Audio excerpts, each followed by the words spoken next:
Hello friends, तो फरवरी का महीना आ गया है। फरवरी में बीज बोएं और गर्मियों में ताज़ी सब्जियां पाएं। फरवरी बिल्कुल सही समय है समर गार्डन की शुरुआत करने।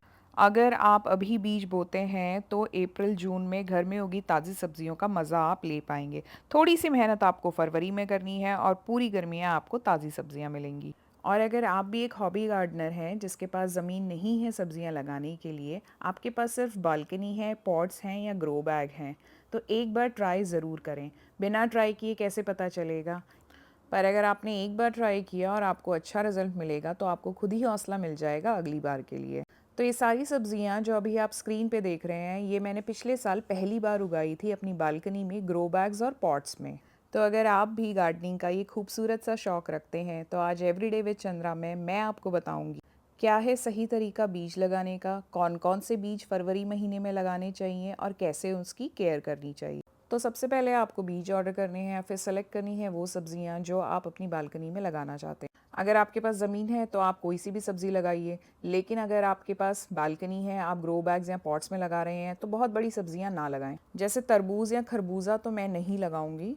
तो चलिए शुरू करते हैं फरवरी महीने में कौन कौन से सीड्स आप अपने समर गार्डन के लिए लगा सकते हैं। तो सबसे पहले है, तो आप लगा सकते हैं मिर्च या शिमला मिर्च। साथ ही साथ लग जाएगा आपका बहुत अच्छे से बैंगन, तोरी, प्याज, बीन्स भी आपकी लग जाएगी। करेले की बहुत अच्छी हार्वेस्ट होती है। खीरा आप लगा सकते हैं, एवरग्रीन धनिया, और आप लगा सकते हैं लौकी। नाउ सेकंड थिंग, बीज लगाने के लिए सॉइल प्रिपेयर करना। तो यहाँ पे मैं सिर्फ अभी दो ही चीज़ों का यूज़ कर रही हूँ, कोकोपीट। अगर कोई भी लम्ब्स हैं तो उन्हें तोड़ के बारीक कर ले, और साथ में मैं यूज़ करूँगी परलाइट। बीज के अंकुरण के लिए मिट्टी का हल्का और हवादार होना बहुत ज़रूरी है। कोकोपीट नमी बनाए रखता है और परलाइट एयर फ्लो को बढ़ाता है। जनरल रेशियो की बात करूं तो 70% कोकोपीट है और 30% परलाइट, दोनों को मैंने अच्छे से मिक्स कर लिया है। अब एक इम्पॉर्टेंट टिप, जो भी बीज बड़े हैं, जिनका साइज़ बड़ा है, जिनका बाहर का छिलका हार्ड होता है, आपको उन्हें बोने से पहले भिगोने की ज़रूरत है। और भिगोना कैसे है? अगर आप ओवरनाइट सोक कर देते हैं तो बहुत अच्छा है। गुनगुने पानी में आप एक रात के लिए इन्हें छोड़ दी। और जो भी बारीक बीज हैं, इन्हें भिगोने की ज़रूरत नहीं है, इन्हें हम डायरेक्ट भी लगा सकते हैं, लेकिन भिगोने से जर्मिनेशन अच्छा होता है। बीज के अंकुरण होने का समय भी सबका अलग अलग होता है, लेकिन 5 से 10 दिन के अंदर सारे बीज अंकुरित हो जाते हैं। अब जो सॉइल मिक्स रेडी किया है कोकोपीट और परलाइट का, उसे सीड ट्रे में डाल लेंगे। अगर सीड ट्रे नहीं है तो आप डिस्पोजेबल कप्स यूज़ कर लीजिए, वो भी नहीं है तो आप छोटे गमलों में भी इसको लगा सकते हैं। तो ये मेरी सीड ट्रे रेडी हो चुकी है। अब देखेंगे बीज को लगाते कैसे हैं। तो जो भी बीज बड़ा है, उस बीज की साइज़ का दुगना गहरा गड्ढा आप करेंगे और उसमें आप सीड को डालेंगे।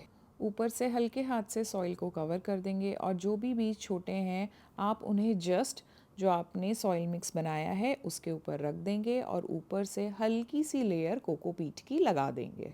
तो ये होता है एक सही तरीका छोटे बीज और बड़े बीज को लगाने का।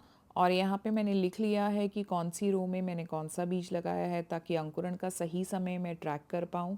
मैंने बहुत सारी वैरायटी के बीज नहीं लगाए हैं, जितनी मेरी स्पेस है बालकनी में और जितने ग्रो बैग्स आ सकते हैं उसके अकॉर्डिंग ही मैंने यहाँ पे बीज लगाए हैं। तो अब जो फाइनल काम बचा है वो है सीड ट्रे में पानी डालना। तो इस बात का बहुत ज़्यादा ध्यान रखना है कि सीड ट्रे में कभी भी तेज़ धार से पानी ना डालें। सारी मेहनत ख़राब हो जाएगी अगर आप तेज़ धार से पानी डालेंगे और सीड अपनी जगह से हिल जाएगा, तो जर्मिनेशन में प्रॉब्लम होगी।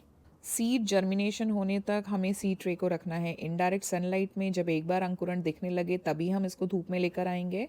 तो आज हमने सिर्फ बीज नहीं, उम्मीद, धैर्य और भविष्य को भी बोया है। मिलते हैं नेक्स्ट वीडियो में। Till than happy gardening.